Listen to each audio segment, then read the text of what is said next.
नमस्कार, स्वागत है आप दर्शकों का। आप देख रहे हैं न्यूज़ 18 का डिजिटल प्लेटफॉर्म। मैं हूं आपके साथ रजनी चौबे। नेपाल में जेनजी क्रांति ने केपी शर्मा ओली की सत्ता उखाड़ फेंकी है। जेनजी की आंधी में ओली की पीएम की कुर्सी उड़ गई। अब नेपाल में आर्मी का कंट्रोल हो गया है। नेपाल में सोमवार और मंगलवार को वह दिखा जिसकी कल्पना शायद किसी ने नहीं की थी। नेपाल की राजधानी काठमांडू में सोमवार को खूनी खेल हुआ। मंगलवार को तख्ता पलट हो गया। पीएम हो या मंत्री, प्रदर्शनकारी के डर से सबको दुम दबाकर भागना पड़ा। पूर्व पीएम से लेकर राष्ट्रपति तक के घर को प्रदर्शनकारियों ने नहीं छोड़ा। संसद से लेकर मंत्रालय तक को आग के हवाले कर दिया। नेपाल में सब धुआं धुआं हो गया।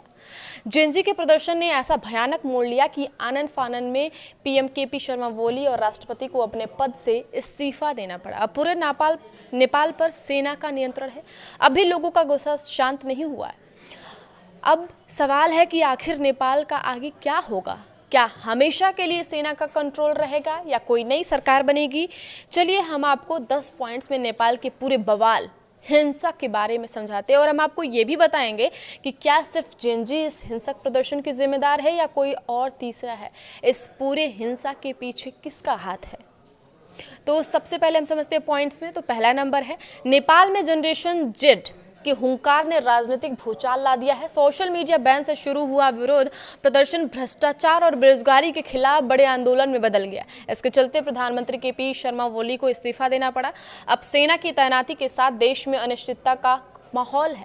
काठमांडू से शुरू होकर पूरे देश में फैला प्रदर्शनकारी संसद परिसर में पुलिस से भिड़े। एम्बुलेंस, पुलिस वाहन और पीएम के निजी आवास को भी आग लगाई।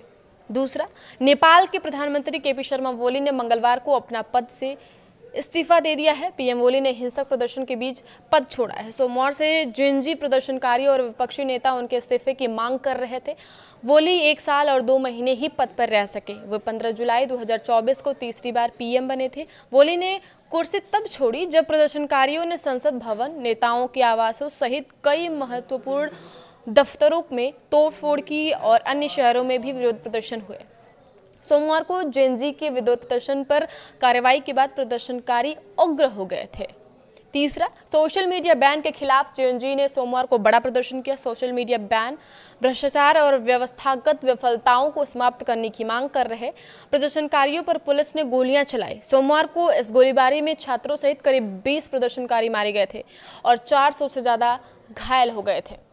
चौथा, नेपाली कांग्रेस के समर्थन से जुलाई 2024 से प्रधानमंत्री के रूप में अपना चौथा कार्यकाल पूरा कर रहे केपी ओली इस पर हिंसा के बाद लगातार दबाव बढ़ रहा था। प्रदर्शनकारियों ने उनके प्रशासन पर निहत्थे प्रदर्शनकारियों के खिलाफ घातक बल प्रयोग को अधिकृत करने का आरोप लगाया था।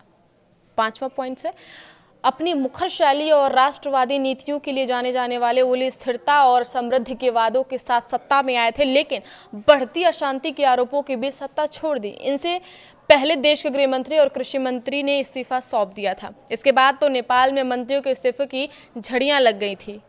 छठा, नेपाल में सोशल मीडिया पर बैन के बाद शुरू हुए प्रदर्शन में अब तक 22 प्रदर्शनकारी युवाओं की मौत हो चुकी है और 400 से ज़्यादा युवा घायल हो चुके हैं। नेपाल में सोशल मीडिया पर बैन से शुरू हुए बवाल के बाद राष्ट्रपति रामचंद्र पौडेल ने अपने पद से इस्तीफा दिया। इतना ही नहीं, आक्रोशित प्रदर्शनकारियों ने राष्ट्रपति के निजी आवास को भी आग के हवाले कर दिया। 7वां पॉइंट है, नेपाल में हिंसक प्रदर्शन के बीच आंदोलनकारियों का वित्त मंत्री पर गुस्सा फूटा। लोगों ने वित्त मंत्री विष्णु पौडेल को सड़क पर दौड़ाकर बुरी तरह पीटा। इतना ही नहीं, लोगों ने पूर्व प्रधानमंत्री झालानाथ खनल के घर में आग लगा दी और आग लगने से पूर्व पीएम की पत्नी की भी मौत हो गई। 8वां पॉइंट है, नेपाल में हिंसक प्रदर्शन के दौरान प्रधानमंत्री ऑफिस के बाहर प्रदर्शनकारी आधुनिक हथियार लहराते दिखे। साथ ही पीएम ऑफिस में घुसकर भी जमकर तोड़फोड़ की और प्रदर्शनकारियों ने नेपाल के सबसे बड़े मीडिया हाउस कांतिपुर पब्लिकेशंस के ऑफिस में भी आग लगा दी।